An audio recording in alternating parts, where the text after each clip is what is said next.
That courtroom buzzed with nervous energy, as it often did on Monday mornings. Attorneys shuffled papers, plaintiffs whispered anxiously to their family members, and defendants tried to look as calm as possible while waiting for their cases to be called. The room was filled with the typical mix of tension and anticipation. But today something was different. There was a newcomer in the mix.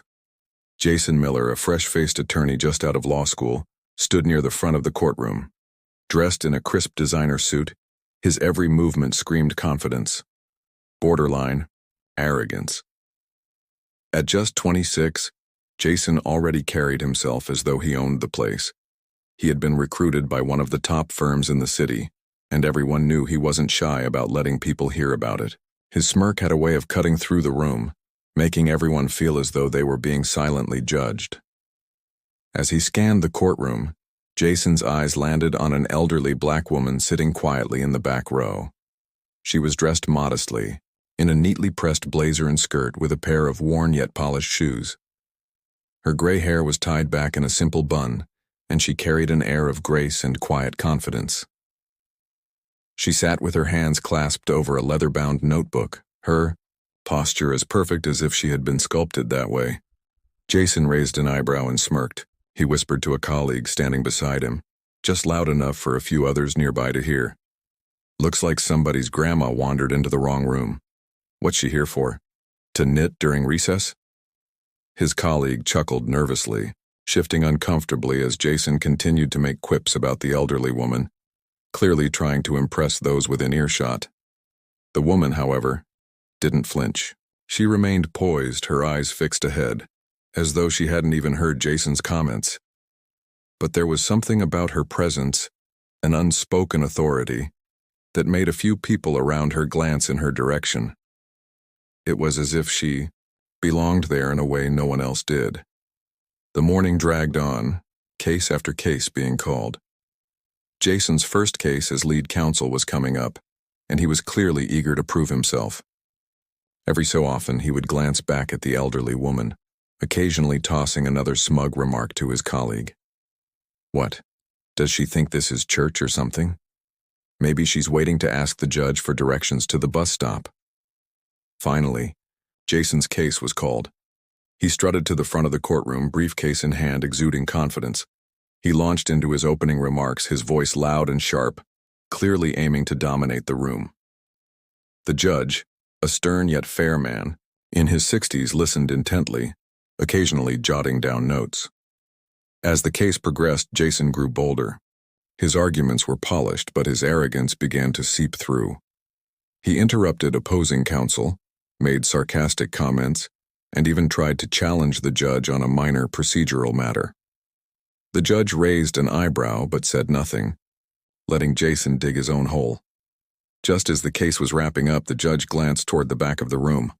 "Mrs. Evelyn Brooks," he said suddenly, his tone shifting to one of warmth and respect. "Would you join me in chambers for a moment after this case?" The elderly woman stood gracefully, nodding. "Of course, Your Honor," she replied, her voice calm and steady. Jason froze mid-sentence, his eyes darting toward the back of the room. "Wait, what?" he muttered under his breath. His confidence wavered for the first time that morning. Why was the judge addressing this woman so formally, and why did he seem almost deferential? The judge turned back to Jason, his expression unreadable. "Counselor," he said, his voice carrying a hint of sternness now, "I suggest you wrap up your remarks. We've heard enough for today." Jason nodded quickly, fumbling over his closing words before retreating to his seat. He glanced nervously at his colleague, who shrugged, just as baffled as he was. As the courtroom emptied, Jason lingered, curiosity getting the better of him. He watched as the judge escorted Mrs. Brooks to his chambers, holding the door open for her like she was royalty. The murmurs in the room grew louder, with several older attorneys exchanging knowing smiles. Jason leaned toward one of them. "Who is she?" he asked, trying to sound casual. The attorney chuckled softly. "You don't know? That's Evelyn Brooks. She's one of the most respected legal minds in the country. She's mentored half the judges in this city, including the one you just argued in front of." Jason's jaw dropped. His face turned pale as the weight of his earlier behavior hit him like a ton of bricks. The woman he had mocked, the one he had dismissed so casually, wasn't just some random observer. She was a living legend, a giant, in the legal world who had shaped the very system he was now trying to navigate, and she had seen everything. Jason's mind raced. Did she hear his remarks? Was the judge going to say something to her about his behavior? Would this ruin his reputation before his career had even started? He felt a sinking feeling in his stomach as he realized there was no undoing the damage. Whatever happened next, he was completely at her mercy. Jason sat frozen in his seat, staring at the now closed door to the judge's chambers. His mind was spinning, replaying the events of the last hour with a growing sense of dread. How could he have missed it? The way she carried herself, the unshakable calm she exuded, it was obvious now that she wasn't just an ordinary spectator. He cursed himself silently for the way he had acted, for the smug jokes, the arrogant remarks. He had spent the morning trying to impress people, but now he was sure he had impressed no one, least of all her. The courtroom was almost empty now, with just a few people lingering in hushed conversations. Jason's colleague, Mark, leaned in closer, his curiosity clearly piqued. "So, you really didn't know who she was?" he asked, his voice low but laced with amusement. Jason shook his head slowly. "I didn't have a clue," he admitted, his voice barely above a whisper. He could feel the heat rising to his face, the humiliation creeping in. Why didn't anyone say anything? I mean, she doesn't look like... He stopped himself mid-sentence, realizing how shallow he sounded. Doesn't look like what? A mentor to one of the most powerful judges in the state? Mark finished the sentence for him, smirking. "You're not the first to underestimate her. Trust me, she's heard worse, but man, you really stepped in it this time." Jason's stomach churned. The weight of what had happened began to settle in. It wasn't just about the judge or even the case. This was about the impression he had made on someone who clearly held immense respect in the legal world. Someone whose opinion could make or break careers. Someone he might have to face again. "Who is she really?" Jason asked, his voice tinged with desperation now. "I mean, I get it, she's important. But why does she have so much influence?" Mark leaned back, crossing his arms as if settling in to tell a story. "Evelyn Brooks isn't just any mentor, she's a legend. She's been practicing law longer than most of us have been alive. Civil rights cases, landmark rulings, you name it, she's been part of it. Back in her prime, she was one of the first black women to argue in front of the state Supreme Court, and she won. Not just once either, several times. She's trained some of the sharpest legal minds in the country, and judges like the one you just argued in front of still go to her for advice." Jason blinked, trying to absorb everything. It felt like someone had dumped an encyclopedia of shame on him. He had spent the morning mocking someone whose achievements he couldn't even begin to measure up to. Mark wasn't done. "The thing about Evelyn, though, is she doesn't flaunt it. She's quiet, humble. You wouldn't know her story unless you asked, or unless you made the mistake of underestimating her. And trust me, plenty of people have. She's seen it all. She's been dismissed, underestimated, disrespected, and every single time she's come out on top." Jason swallowed hard, his mouth suddenly dry. He thought about all the comments he had made, the smug remarks that felt so clever at the time. He thought about the way she had stayed silent, her face calm and unreadable, as if his words hadn't even registered. But now he wondered if they had. What if she had been silently taking note of everything he said? What if she had decided, in that very moment, that Jason Miller wasn't worth her time, or worse, her respect? The door to the judge's chambers opened suddenly, snapping Jason out of his thoughts. Evelyn Brooks stepped out, her expression as composed as ever. She paused for a moment, glancing around the now empty courtroom, her eyes briefly meeting Jason's. He froze, unsure whether to smile, nod, or simply look away. Her gaze lingered just long enough to make him feel like she had seen straight through him, like she knew everything there was to know about him. She turned and walked toward the exit without a word. Jason felt a strange mix of relief and disappointment. He had expected something, maybe a reprimand, maybe a cutting remark. But she had said nothing. That silence, though, was somehow worse. It felt heavier, more deliberate. The judge stepped out of his chambers moments later, watching as Evelyn left the courtroom. He smiled faintly, shaking his head as if in admiration. Then he turned to Jason, his expression neutral but firm. "Counselor Miller," the judge said, his voice steady. "A word of advice for you. This profession is about more than winning arguments or impressing clients. It's about respect. Respect for the law, for your colleagues, and for the people who came before you. You'll find that those who truly matter in this field aren't the ones who shout the loudest or dress the sharpest. They're the ones who listen, the ones who learn. Remember that." Jason nodded quickly, feeling like a schoolboy being scolded by the principal. "Yes, Your Honor. I understand," he said, though he wasn't sure he fully did. Not yet, anyway. The judge studied him for a moment longer before nodding. "Good. Court is adjourned for today." As the judge walked away, Jason slumped into his seat, his confidence thoroughly deflated. The courtroom was empty now, the echoes of the morning's proceedings fading into silence. He sat there for what felt like hours, replaying every moment, every word, every glance. For the first time in his life, Jason Miller felt small, not in the way that crushed his spirit, but in a way that forced him to look at himself, to question who he was and who he wanted to be. This wasn't the triumphant start to his career he had imagined. It was a lesson, one he hadn't asked for, but one he desperately needed. He gathered his things slowly, his mind still racing. As he left the courtroom, he couldn't shake the image of Evelyn Brooks, the quiet power she carried, the unshakable presence that had rendered his arrogance meaningless. He didn't know what would happen next, but one thing was certain. He would never forget her. And whether he liked it or not, his journey in the legal world had just taken an unexpected turn. Jason spent the rest of the day restless and distracted, replaying every moment in his head. He sat at his desk in the law firm's downtown office, surrounded by stacks of paperwork and the hum of conversations from his colleagues. Normally, he thrived on the energy of the office, but today it felt stifling.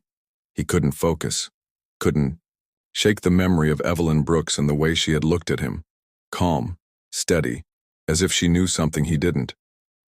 He tried to bury himself in work, skimming through case files and drafting motions, but his mind kept wandering back to her.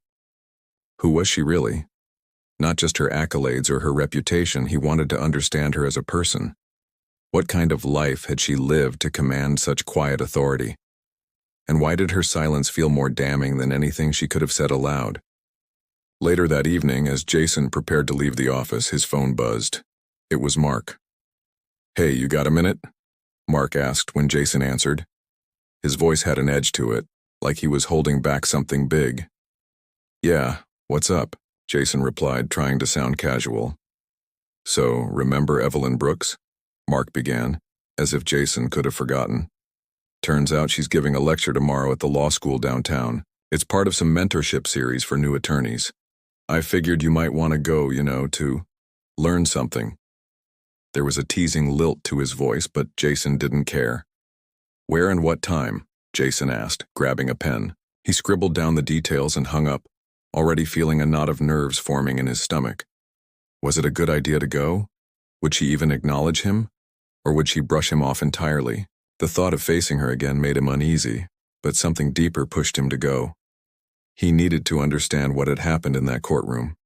More importantly, he needed to figure out how to make things right. The next day, Jason arrived at the lecture hall early, scanning the room as people trickled in.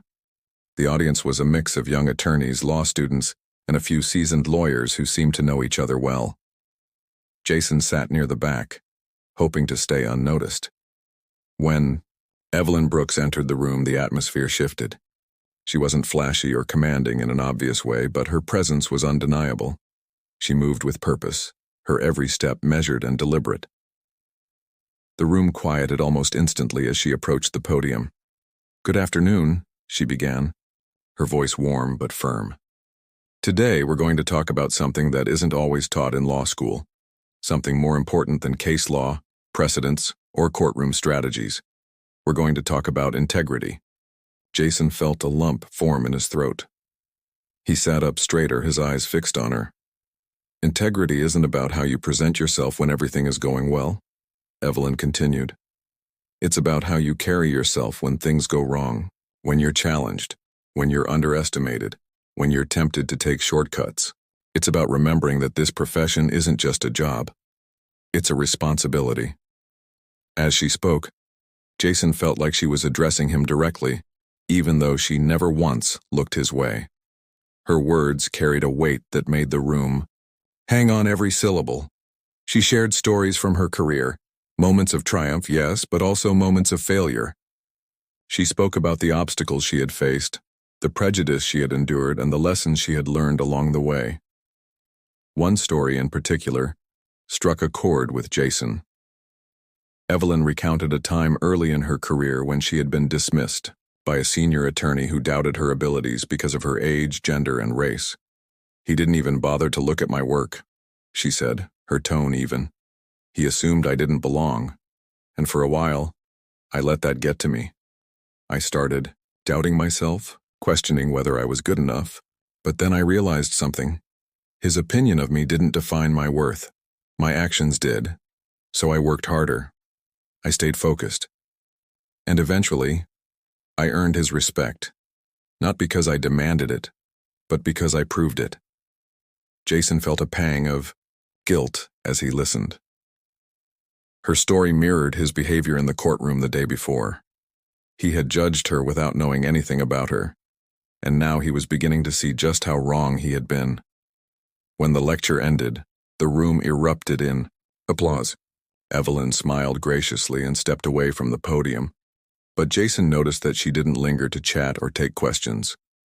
Instead, she gathered her things and prepared to leave. Jason hesitated, debating whether to approach her. He knew he needed to apologize, but the thought of facing her was intimidating.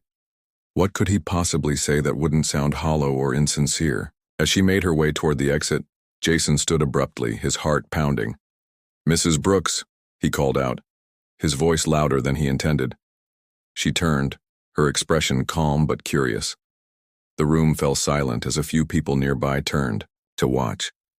Jason felt a wave of self-consciousness but forced himself to step forward. I just wanted to say thank you for your lecture," he began, his voice shaky. "It was incredibly inspiring." Evelyn studied him for a moment, her gaze steady. "You're welcome," she said simply, her tone polite but reserved. Jason hesitated, then took a deep breath. "I also wanted to apologize," he added quickly, "for how I behaved in the courtroom yesterday. I was arrogant and disrespectful, and I made assumptions about you that were completely wrong. I'm sorry." Evelyn didn't respond right away. She looked at him thoughtfully as if weighing his words. Finally, she nodded. "Apology accepted," she said, her tone sincere but firm. "But remember, apologies are only the first step. Growth comes from what you do next." Jason nodded, feeling a mix of relief and determination. He wasn't sure what the next step would be, but for the first time in a long time, he was ready to figure it out. Jason left the lecture feeling a mix of relief and unease. Evelyn had accepted his apology, but her parting words lingered in his mind. Growth comes from what you do next. What did that mean for him?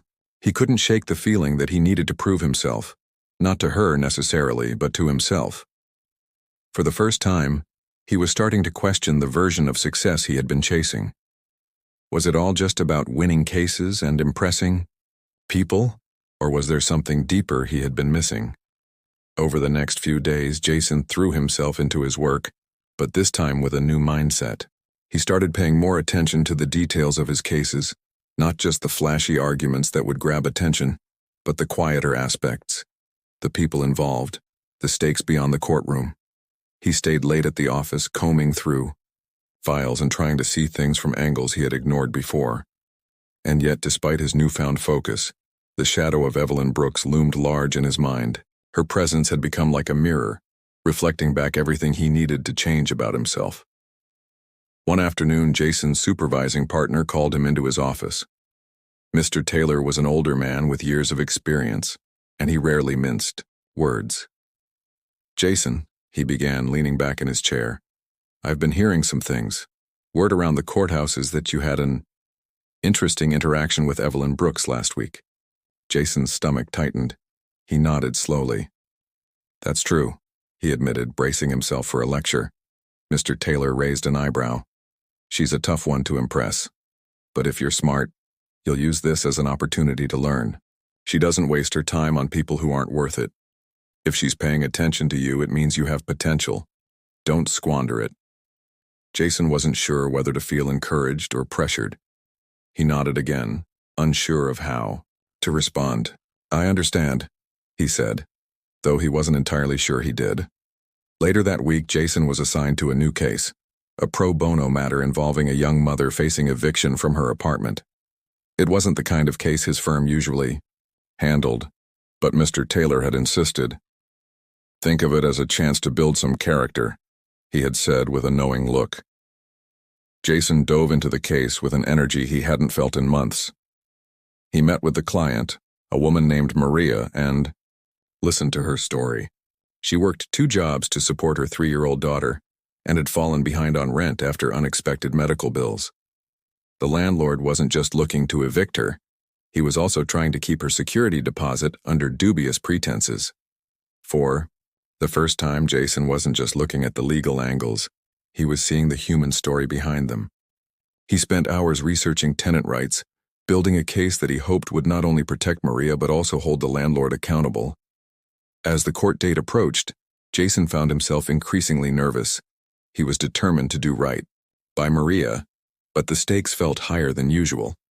It wasn't just about winning, it was about proving, to himself and maybe even to Evelyn, that he could be the kind of lawyer who mattered for the right reasons.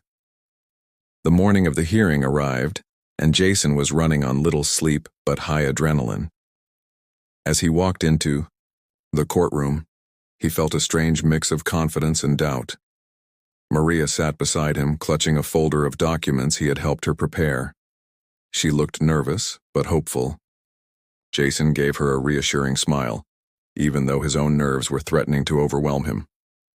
The opposing counsel was a seasoned attorney who exuded experience and confidence. He represented the landlord, a man who sat at the plaintiff's table with a smug look that made Jason's blood boil. It was clear the landlord had expected Maria to roll over without a fight, but Jason was determined to prove otherwise. The hearing began, and Jason made his opening remarks. He laid out the facts of the case methodically, emphasizing the unfair treatment Maria had endured and the financial hardship she faced. He cited precedents, pointed out inconsistencies in the landlord's claims, and even managed to keep his composure when opposing counsel tried to undermine his arguments. As the proceedings unfolded, Jason noticed a familiar figure enter the back of the courtroom. Evelyn Brooks. She slipped in quietly, taking a seat near the back, her expression unreadable. Jason's heart skipped a beat. Why was she here? Had she come to see him? Or was it just a coincidence? Either way, her presence added a new layer of pressure. He couldn't afford to make a mistake, not with her watching. The landlord's attorney called his first witness, a property manager who tried to paint Maria as irresponsible and untrustworthy. Jason cross-examined him with a calm precision he hadn't known he was capable of. He exposed inconsistencies in the testimony and presented evidence that contradicted the claims. For the first time, he felt like he was truly in control of the room, not through arrogance or bravado, but through preparation and focus. As the hearing continued, Jason's confidence grew, but so did the tension. The landlord's attorney wasn't backing down, and every step forward felt like a battle. Jason glanced at Evelyn once or twice, hoping to gauge her reaction, but her expression remained inscrutable. When it came time for closing arguments, Jason took a deep breath and stepped forward. He spoke not just about the legal aspects of the case, but about the humanity at its core. He talked about Maria's struggle, her determination to provide for her daughter, and the injustice of a system that often seemed stacked against people like her. Your Honor, Jason concluded, this case isn't just about rent or contracts. The tension in the room was palpable as the judge reviewed the evidence. It's about giving someone a chance to stand up against the system. But before the ruling could come, too often Jason caught Evelyn's gaze. Maria deserves that chance. There was something in her Jason eyes, returned to his something seat, he couldn't quite. He felt a wave of exhaustion, but also a sense of accomplishment. He had done everything he could. Or was it something else he could do was wait for the judge's decision? He didn't know, but whatever it was, it made his heart race. As the judge cleared his throat to deliver the ruling, the tension in the courtroom reached a breaking point. Jason's pulse thundered in his ears as he leaned forward slightly, his focus locked on the judge's expression. Maria clutched her hands together tightly, her knuckles white as she waited for the words that could determine her future. Q. Landlord, on the other hand, leaned back in his chair with an air of smug confidence as if he'd already won. But before the judge could speak, the courtroom door creaked open and a voice rang out from the back. Your Honor, if I may interrupt, briefly. All heads turned to see Evelyn Brooks rising from her seat, her calm demeanor commanding instant attention. Jason's heart dropped into his stomach. What was she doing? The judge, clearly surprised but respectful, gestured for her to approach. Mrs. Brooks, he said, his tone measured. This is highly unusual. May I ask what brings you here today? Evelyn strode to the front of the courtroom with her signature grace, a folder in her hand. I apologize for the interruption, Your Honor, but I believe this information is relevant to the case at hand. She handed the folder to the judge, who opened it and began scanning its contents. The room fell silent, the tension now laced with confusion. Jason's mind raced. What could she possibly have that would affect the case? And why hadn't she said anything earlier? The judge's brow furrowed as he flipped through the papers, his lips pressing into a thin line. After a long moment, he set the folder down and looked at the landlord's attorney. Counsel, do you have any explanation for this? He asked, his tone suddenly sharper. The landlord's attorney stood, visibly flustered. Your Honor, I'm not sure what. You're not sure, the judge interrupted, his voice rising slightly. This is a record of multiple complaints filed against your client for similar behavior: refusal to return security deposits, threats of eviction without proper cause, and in one instance, outright harassment. Were you aware of these complaints? The attorney stumbled over his words, clearly unprepared for this revelation. Jason stared at Evelyn, his mind struggling to keep up.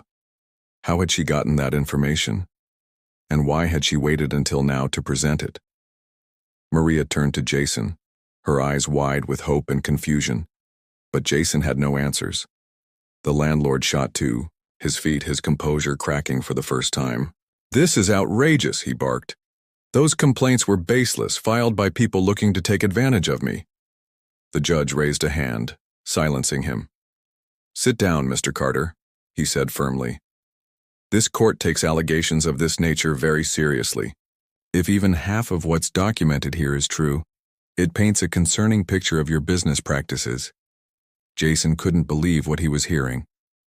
This new evidence wasn't just a blow to the landlord's case, it was a potential game changer. But as relieved as he felt for Maria, he couldn't shake the unease bubbling beneath the surface. Why had Evelyn chosen to intervene now? And how did she even know about this case? When the judge called for a brief recess to review the new evidence, Jason didn't waste a second. He caught up with Evelyn in the hallway, his curiosity and frustration boiling over. Mrs. Brooks, he said, his voice low but urgent. What's going on? How did you even know about this case? Evelyn turned to him, her expression as calm as ever. You didn't think I'd come to court just to watch, did you? She asked, a faint smile tugging at the corners of her lips. Jason blinked, caught off guard by her tone. I guess not, he admitted. But this changes everything. How did you get that information? I have my ways, she replied simply.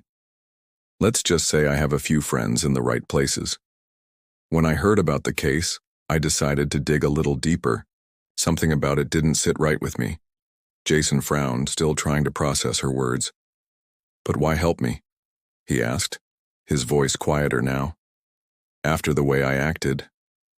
Why go out of your way to do this? Evelyn's gaze softened, and for a moment, Jason thought he saw a flicker of something deeper in her eyes. Empathy, perhaps, or understanding. This isn't about you, Mr. Daniels, she said gently. It's about doing what's right. You're young and you've made mistakes, but I see potential in you. If this experience teaches you to approach your work with more humility and integrity, then it's worth it.